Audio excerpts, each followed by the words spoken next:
கர்த்தருடைய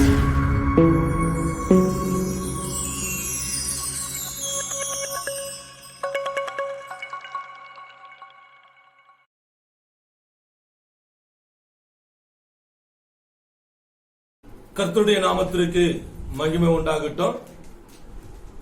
இந்த மே மாதம் 1வது தேதியில கர்த்தர் நமக்கு கொடுக்க போகிற ஒரு வாக்குத்தத்தமான ஒரு ஆறுதலான வார்த்தை என்ன என்பதை குறித்து நாம் இந்த நாளில் நாம் தியானிக்க போகிறோம். இந்த நாட்களிலே உலகம் முழுவதும் ஜனங்கள் எல்லாம் எப்பொழுதும் இல்லாத ஒரு அளவுக்கு ஒரு சோர்விலும் வருத்தத்திலும் துக்கத்திலும் இருக்கிறதை நாம் பார்க்கிறோம். ஒரு பயத்துல இருக்கிறத நாம் பார்க்கிறோம். இந்த நாட்களிலே கர்த்தர் நமக்கு கொடுக்கிற வார்த்தை, ஆசீர்வாதமான வார்த்தை என்ன என்பதை குறித்து நாம் வாசித்து அதை குறித்து நாம் தியானிக்கலாம். மத்தேயு எழுதின சுவிசேஷம் 21வது அதிகாரம் 22வது வசனத்தை நாம் வாசிக்கலாம். மேலும் நீங்கள் விசுவாசம் உள்ளவர்களாய் ஜெபத்திலே எவைகளை கேட்பீர்களோ அவைகளை எல்லாம் பெறுவீர்கள் என்றார். இயேசு கிறிஸ்து இங்கு சொல்லக்கூடிய ஒரு ஆறுதலான வார்த்தை என்ன என்று நம்ம பார்க்கும்போது, மேலும் நீங்கள் ஜெபத்திலே எவைகளை கேட்பீர்களோ அவைகளை பெற்றுக் கொள்ளுவோம் என்று விசுவாசியுங்கள் என்று பார்க்கிறோம். அப்படி என்றால் விசுவாசம் உள்ளவர்களாய் நாம் ஜெபிக்க வேண்டும். விசுவாசம் உள்ளவர்களாய் ஜெபிக்க வேண்டும். நீங்கள் விசுவாசம் உள்ளவர்களாய் ஜெபத்திலே எவைகளை கேட்பீர்களோ அவைகளை பெறுவீர்கள் என்று கர்த்தர் இந்த நாளிலே நமக்கு ஒரு வாக்கு கொடுக்கிறார். ஏனென்று சொன்னால், விசுவாசம் உள்ள ஜெபம் பிணியாளியை ரட்சிக்கும். விசுவாசம் உள்ள ஜெபம் காரியங்களை வாய்க்க செய்யும். விசுவாசத்தோடு நாம் ஜெபிக்கும் போது கர்த்தர் அற்புதங்களை, அடையாளங்களை, அதிசயங்களை செய்கிறவராய் இருக்கிறார். இயேசு கிறிஸ்து எந்த சூழ்நிலையிலே இந்த வசனத்தை சொன்னார் என்று நம்ம பார்க்கும்போது, இதே மத்தேயு சுவிசேஷம் 21வது அதிகாரம் 18 21 வரைக்கும் இருக்கிற வசனங்களிலே நாம் வாசித்து பார்க்கும்போது, காலையிலே அவர் நகரத்திற்கு திரும்பி வருகையில் அவருக்கு பசி உண்டாயிற்று. அப்பொழுது வழி அருகே ஒரு அத்திமரத்தை கண்டு அதனிடத்திற்கு போய் அதிலே இலைகளை அன்றி வேறொன்றையும் காணாமல், இனி ஒரு காலும் உன்னிடத்தில் கனி உண்டாகாதிருக்க கடவது என்றார். உடனே அத்திமரம் பட்டு போயிற்று. சீஷர்கள் அதை கண்டு, இந்த அத்திமரம் இத்தனை சீக்கிரமாய் பட்டு போயிற்று என்று சொல்லி ஆச்சரியப்பட்டார்கள். இயேசு அவர்களை நோக்கி, நீங்கள் சந்தேகப்படாமல் விசுவாசம் உள்ளவர்களாய் இருந்தால் இந்த அத்திமரத்திற்கு செய்ததை நீங்கள் செய்வதும் அல்லாமல், இந்த மலையை பார்த்து நீ பெயர்ந்து சமுத்திரத்திலே தள்ளுண்டு போ என்று சொன்னாலும் அப்படி ஆகும் என்று மெய்யாகவே உங்களுக்கு சொல்லுகிறேன். இயேசு கிறிஸ்து அவருக்கு பசி உண்டான போது ஒரு அத்தி மரத்திடத்திலே 1000 கனி பழங்கள் கிடைக்குமா என்று சொல்லி பார்க்கிறார். அதிலே ஒன்றும் இல்லாததினாலே அந்த மரத்தை சபித்தார் என்று பார்க்கிறோம். அந்த மரம் சீக்கிரத்திலே பட்டு போனதை அவருடைய அப்போஸ்தலர்கள் கண்டு, சீஷர்கள் கண்டு இயேசுவிடத்தில் அதை சொன்னார்கள். இயேசு அவர்களுக்கு சொன்னார், நீங்களும் சந்தேகப்படாமல் விசுவாசத்தோடு சொல்வீர்களானால், ஜெபிப்பீர்களானால், கேட்பீர்களானால் உங்களுக்கும் நீங்களும் இதை காட்டிலும் பெரிய காரியங்களை செய்யலாம். அது மாத்திரமல்ல, அங்கிருந்த மலையை காண்பித்து, இந்த மலையை பார்த்து பெயர்ந்து சமுத்திரத்தில் தள்ளுண்டு போய் என்று நீங்கள் சொல்வீர்களானால் அது அப்படியே நடக்கும் என்று பார்க்கிறோம். என்றால் இன்னொரு இடத்துல இயேசு இதை குறித்து சொல்லும் போது, கடுகு அளவு விசுவாசம் இருந்தால் மலையை கூட பெயர்க்கலாம் என்று சொல்லி பார்க்கிறோம். சோ நம்முடைய ஜெபத்திற்கு மிக மிக அத்தியாவசியமான காரியம் என்னவென்று பார்க்கும்போது விசுவாசம் என்று பார்க்கிறோம். அதனால்தான் 1 யோவான் 5வது அதிகாரம் 14-15 வசனத்துல வாசிக்கும் போது, நாம் விசுவாசம் உள்ளவர்களாய் எவைகளை கேட்கிறோமோ அவைகளை பெற்றுக்கொண்டோம் என்று நாம் நம்பினோம் என்ற நாம் விசுவாசித்தோம் என்றால், நாம் கேட்கிறவளை பெற்றுக் கொள்வோம் என்பது அதிக உறுதியா இருக்கிறது என்று பார்க்கிறோம். நாம் கேட்கிற காரியத்திலே நாம் விசுவாசத்துல நம்பிக்கையில உறுதியா இருக்கும் போது நிச்சயமாய் நாம் அதை பெற்றுக் கொள்வோம். விசுவாசம் என்றால் என்ன என்பதை குறித்து வேதத்தில் விளக்கம் எப்படியாய் சொல்லப்பட்டிருக்கிறது. எபிரேயர் 11வது அதிகாரம் 1வது வசனத்தில் வாசிக்கும் போது, விசுவாசம் என்பது காணப்படாதவையின் நிச்சயமும். வாசிக்கலாம், அந்த வசனத்தை வாசிக்கலாம். எபிரேயர் 11வது அதிகாரம் 1வது வசனம். விசுவாசமானது நம்பப்படுகிறவைகளின் உறுதியும் காணப்படாதவைகளின் நிச்சயமுமாயிருக்கிறது. விசுவாசம் என்பது நம்பப்படுகிறவையின் உறுதியும் காணப்படாதவைகளின் நிச்சயமா இருக்கிறது என்று பார்க்கிறோம். அப்படி என்றால் நாம் காணாத ஒரு காரியத்தை நாம் நம்புகிறோம். அதை எப்படி நம்ப வேண்டும்? உறுதியாய் நம்ப வேண்டும். நாம் காணாத, கிடைக்காத, நமக்கு அறியாத, எட்டாத காரியங்களை குறித்து நாம் ஜெபிக்கும் போது விசுவாசத்தோடு நாம் ஜெபிக்க வேண்டும். அதுதான் 1 யோவான் 5 அங்கே 14 வாசிக்கும் போது, நாம் எவைகளை கேட்கிறோமோ அவைகளை பெற்றுக் கொள்வோம் என்று விசுவாசத்தோடு நாம் ஜெபிக்க வேண்டும் என்று பார்க்கிறோம். அதனால்தான் இயேசு கிறிஸ்து நம்மை பார்த்து அவர் சொல்லக்கூடிய காரியம், நீங்கள் விசுவாசம் உள்ளவர்களாய் ஜெபத்தில் எவைகளை கேட்பீர்களோ அவர்களை பெற்றுக் கொள்வீர்கள். அவர்தான் ஜெபிக்கும்படியாய் சொல்லுகிறவர். கேளுங்கள் அப்பொழுது உங்களுக்கு கொடுக்கப்படும் என்று சொன்னார். கேட்கிற எவனும் பெற்றுக் கொள்ளுவான் என்று சொல்லிக் கொடுத்தவர், ஜெபிக்கும்படியாய் சொன்னவர், ஜெபத்தை கற்றுக் கொடுத்தவர். அதே மத்தேயு 11வது அதிகாரத்தில் வாசிக்கும் போது அப்போஸ்தலருக்கு ஜெபிக்கும்படியாய் அந்த பரலோகத்துடைய ஜெபத்தை கற்றுக் கொடுத்தார் என்று பார்க்கிறோம். கர்த்தர் கற்பித்த ஜெபம் என்று சொல்வார்கள். அந்த ஜெபத்தை அவர் கற்றுக் கொடுத்தார் என்று பார்க்கிறோம். ஜெபிக்க சொன்னவர், ஜெபிக்க கற்றுக் கொடுத்தவர், ஜெபத்தை கேட்கிறவரும் அவர் இருக்கிறார். சங்கீதம் 65வது சங்கீதத்தில் நாம் வாசிக்கும் போது 2வது வசனம் சொல்லுகிறது, ஜெபத்தை கேட்கிறவரே என்று சொல்லி தாவீது சொல்லுகிறதை பார்க்கிறோம். அவர் ஜெபத்தை கேட்கிறவருமா இருக்கிறார். அந்த ஆண்டவர் நம்மை பார்த்து சொல்லுகிறார், நீங்கள் விசுவாசம் உள்ளவர்களாய் ஜெபம் பண்ணுங்க. விசுவாசம் உள்ளவர்களாய் நாம் ஜெபிக்கும் போது நிச்சயமாய் கர்த்தர் நம்முடைய ஜெபங்களுக்கு பதிலை கொடுப்பார் என்று பார்க்கிறோம். மார்க்கு சுவிசேஷம் 11வது அதிகாரம் 24வது வசனத்தில் நாம் வாசிக்கும் போது, மார்க்கு சுவிசேஷம் 11வது அதிகாரம் 24வது வசனத்தில் நாம் வாசிக்கும் போது, ஆதலால் நீங்கள் ஜெபம் பண்ணும்போது எவைகளை கேட்டுக் கொள்வீர்களோ அவைகளை பெற்றுக் கொள்ளுவோம் என்று விசுவாசியுங்கள், அப்பொழுது அவைகள் உங்களுக்கு உண்டாகும் என்று சொல்லுகிறேன். இங்க படித்த அருமையான வேத வசனத்தில் வாசிக்கிறோம், நீங்கள் ஜெபங்களிலே எவைகளை கேட்டுக் கொள்வீர்களோ அவைகளை பெற்றுக் கொள்ளுவோம் என்று விசுவாசத்தோடு ஜெபம் பண்ணுங்கள், அப்பொழுது நீங்கள் பெற்றுக் கொள்வீர்கள் என்று பார்க்கிறோம்.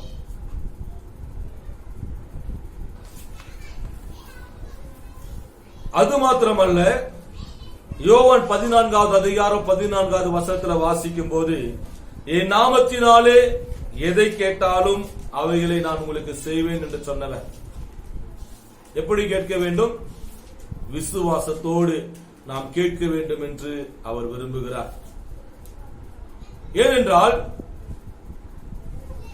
எபிரேயர் 11வது அதிகாரம் 6வது வசனம் சொல்லுகிறது, விசுவாசம் இல்லாமல் தேவனுக்கு பிரியமாய் இருக்கிறது கூடாத காரியம் என்று பார்க்கிறோம். அப்படி என்றால் நாம் ஏறெடுக்கிற ஜெபங்கள் தேவனுக்கு முன்பாக பிரியமாய் இருக்க வேண்டும். அந்த ஜெபம் பிரியமா இருக்க வேண்டும் என்று சொன்னால் நாம் விசுவாசத்தை அறிக்கை செய்கிறவர்களாய் நாம் ஜெபிக்க வேண்டும் என்று பார்க்கிறோம்.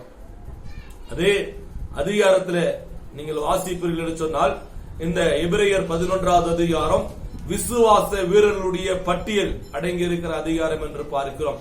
அவர்கள் விசுவாசத்தினாலே ராஜ்யங்களை ஜெயித்தார்கள். விசுவாசத்தினாலே தங்கள் மறுக்க கொடுத்த பிள்ளைகளை உயிரோடு கூட மீண்டும் பெற்றுக் கொண்டார்கள் என்று பார்க்கிறோம். அநேக காரியங்களை அந்த அதிகாரத்தில் நாம் பார்க்கிறோம். இப்படியாய் சில காரியங்களை, அந்த விசுவாசத்துடைய காரியங்களை பார்த்து மீண்டும் நாம ஜெப காரியத்துக்குள்ளாய் நாம் திரும்பவும் நம்ம கடந்து வருவோம். அங்கே ஆபேலை குறித்து 5வது வசனத்தில் வாசிக்கிறோம். எபிரேயர் 11வது அதிகாரம் 4வது வசனத்துல வாசிக்கும் போது ஆபேலு குறித்து நாம் வாசிக்கிறோம்.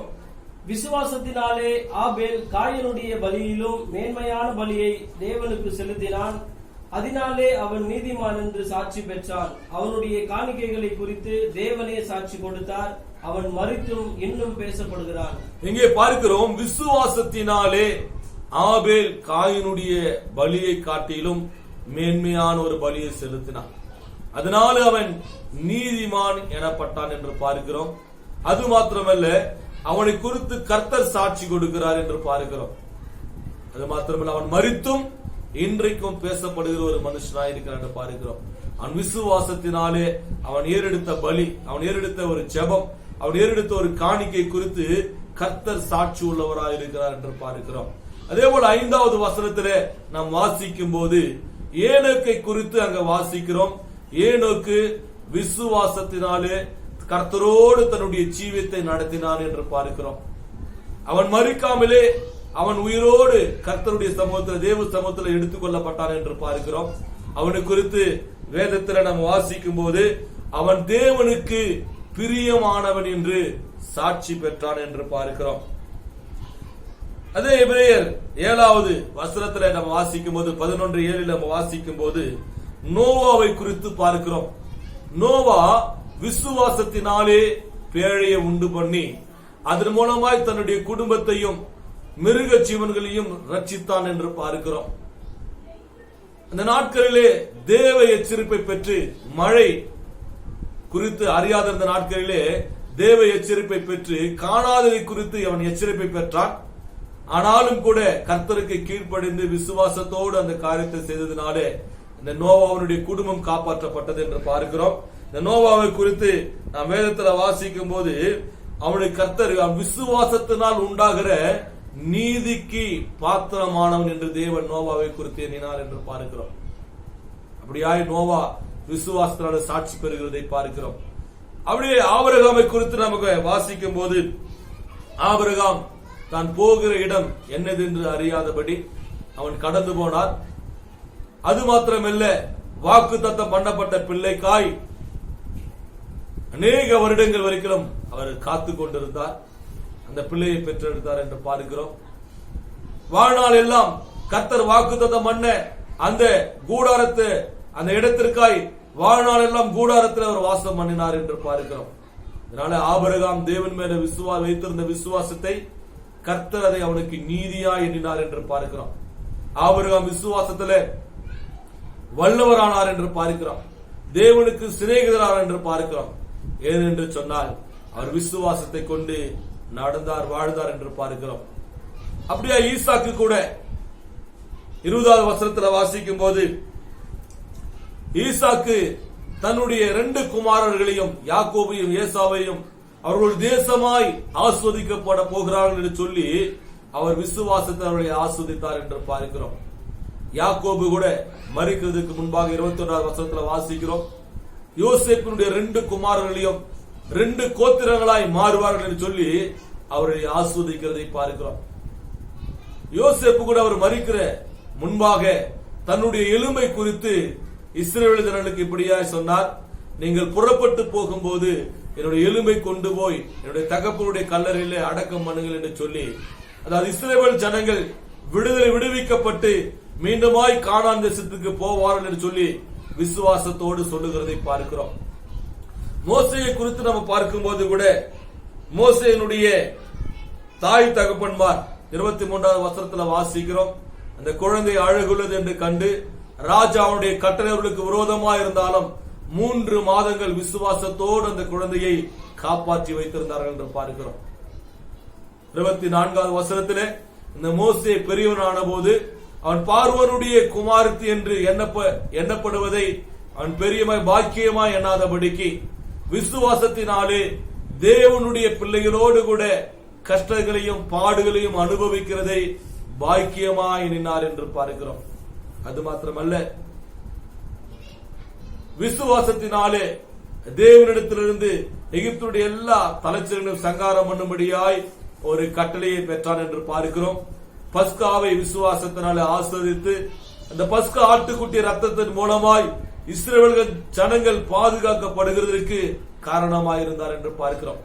செங்கடலை பிளக்கிறதற்கும் இஸ்ரவேல் ஜனங்களை வனாந்தரத்தில் வழி நடத்துவதற்கும் தேவன் மேல் இருந்த விசுவாசத்தினாலே இப்பேற்பட்ட காரியங்களை செய்தார் என்று பார்க்கிறோம்.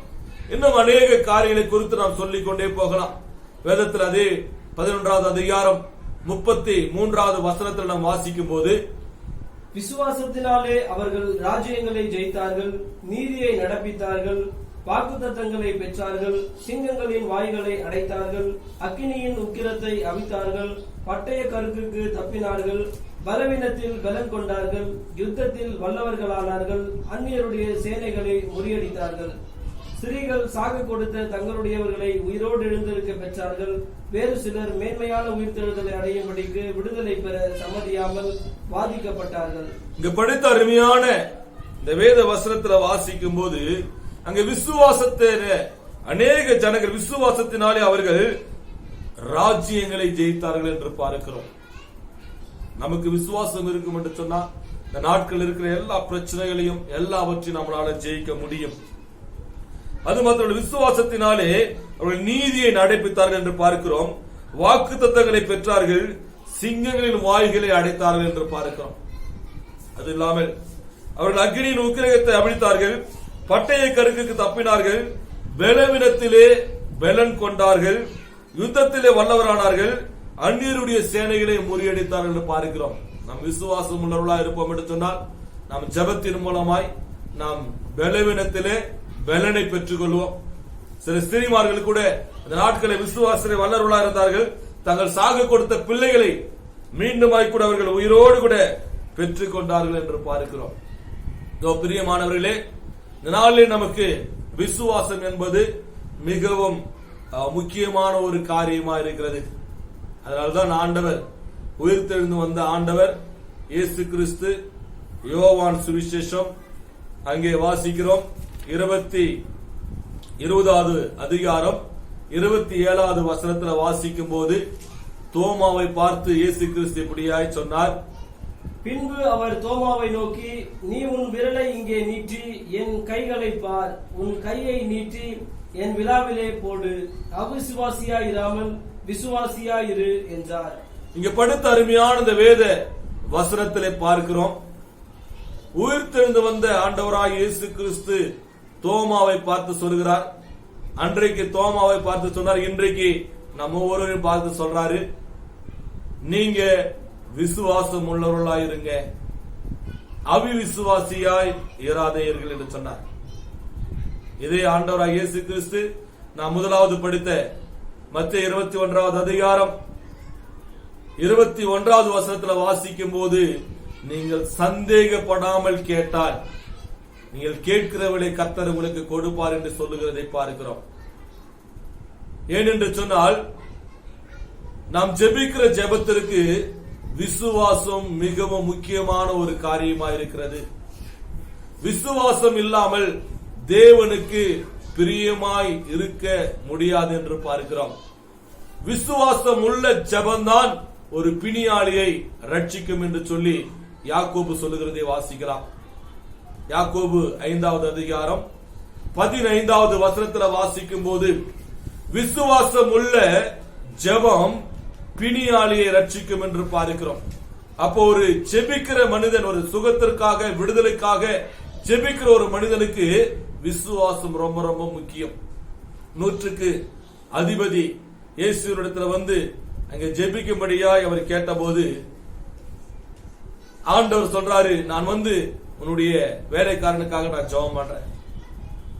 அந்த 100க்கு அதிபதி, ஆண்டவரே, தேவரே, என்னுடைய வீட்டிற்கு வருகிறதுக்கு நான் தகுதியற்றவன், நீர் ஒரு வார்த்தை சொன்னால் போதும், என் வேலைக்காரன் சுகமாயிருப்பான் என்று சொல்லி ஆண்டவராய் இயேசு கிறிஸ்து அங்க அருமையான ஒரு வார்த்தையை அங்கே சொல்லுகிறதை பார்க்கிறோம். வாசிக்கலாம்.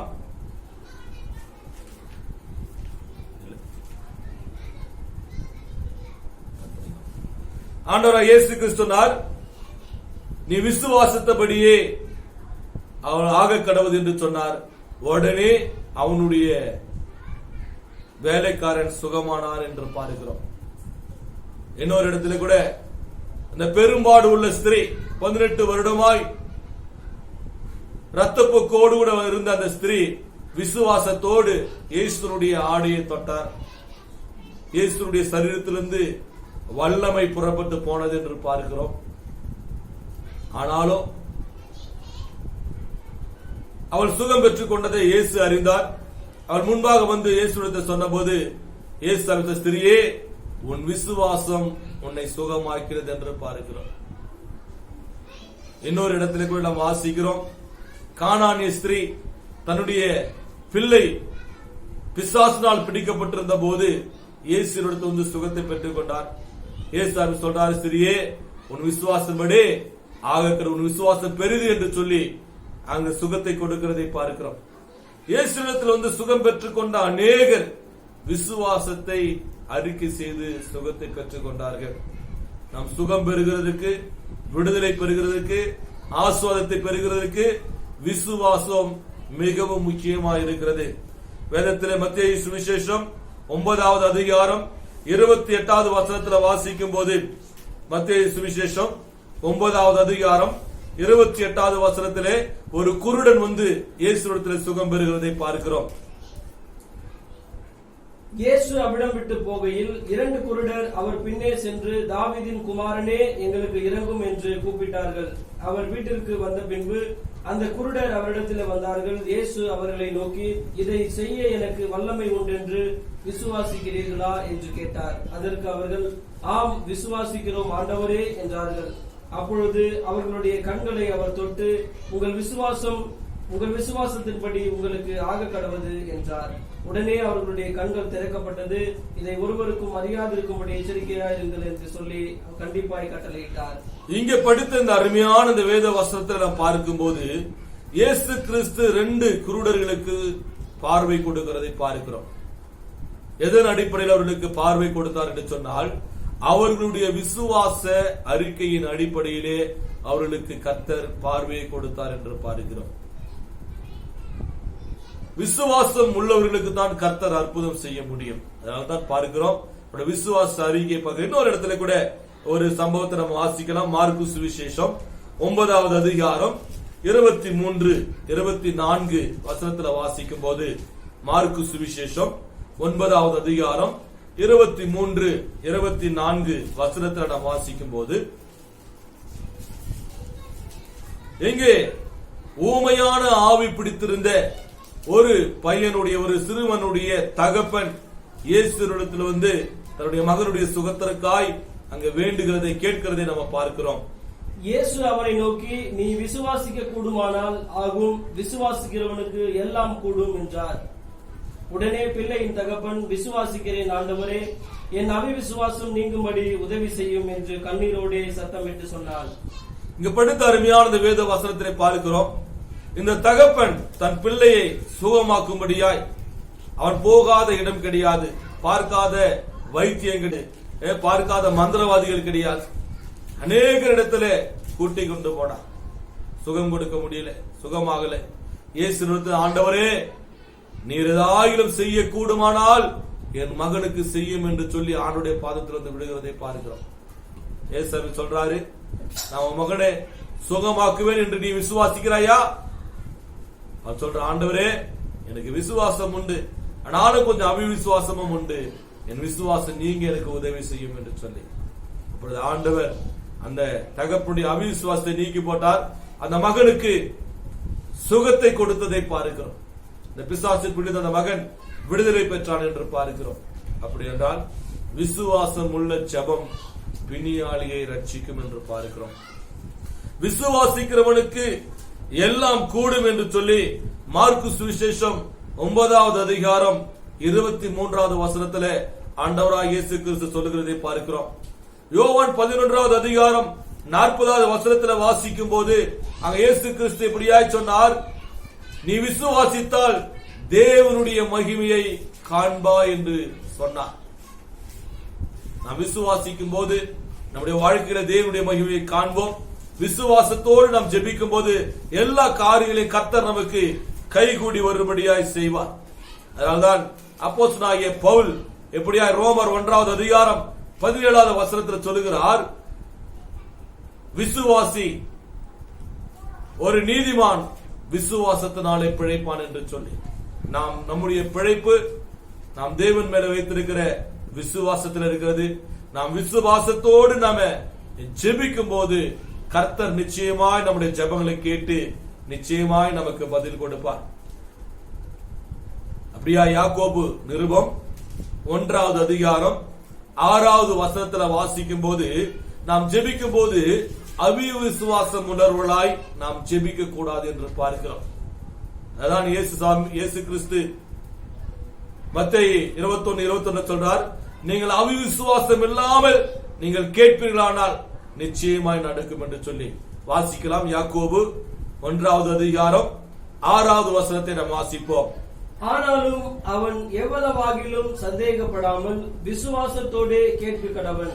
சந்தேகப்படுகிறவன் காற்றினால் அடிபட்டு அலைகிற கடலின் அலைக்கு ஒப்பாயிருக்கிறான். இங்க படித்த அருமையான இந்த வேத வசனத்திலே பார்க்கிறோம், தேவனிடத்திலே கேட்கிறவன், செபிக்கிறவன் எவ்வளவாகிலும், எள்ளு அளவு கூட, ஒரு குறைந்தபட்சம் ஒரு சிறிய அளவு கூட, ஒரு இமி அளவு கூட சந்தேகப்படாமல் கேட்க வேண்டும்.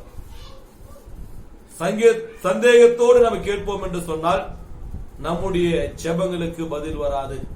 ஏற்கனவே சொன்னேன், விசுவாசத்தினாலதான் நீதிமான் பிழைப்பான். விசுவாசம் உள்ள ஜெபம்தான் பிணியாளியை ரட்சிக்கும். விசுவாசத்தோடு நாம் ஜெபிக்கும் போதுதான் விடுதலை, விசுவாசத்தோடு ஜெபிக்கும் போதுதான் அற்புதம், விசுவாசத்தோடு ஜெபிக்கும் போதுதான் அதிசயங்கள் நடக்கும். விசுவாசம் இல்லாமல் தேவனுக்கு பிரியமா இருக்க முடியாது. விசுவாசம் இல்லாமல் ஒரு காரியங்களையும் சாதிக்க முடியாது. அதனால்தான் யாக்கோபு சபையினுடைய முதல் போதகர், முதல் பாஸ்டர், ஊழியக்காரர் சொல்லுகிறார், இங்கே நீங்கள் அவிசுவாசம் உள்ளவர்களாய் ஜெபிக்காதபடிக்கு எவ்வளவாகிலும் நீங்கள் சந்தேகப்படாமல் தேவனிடத்தில் கேட்க கடவன்.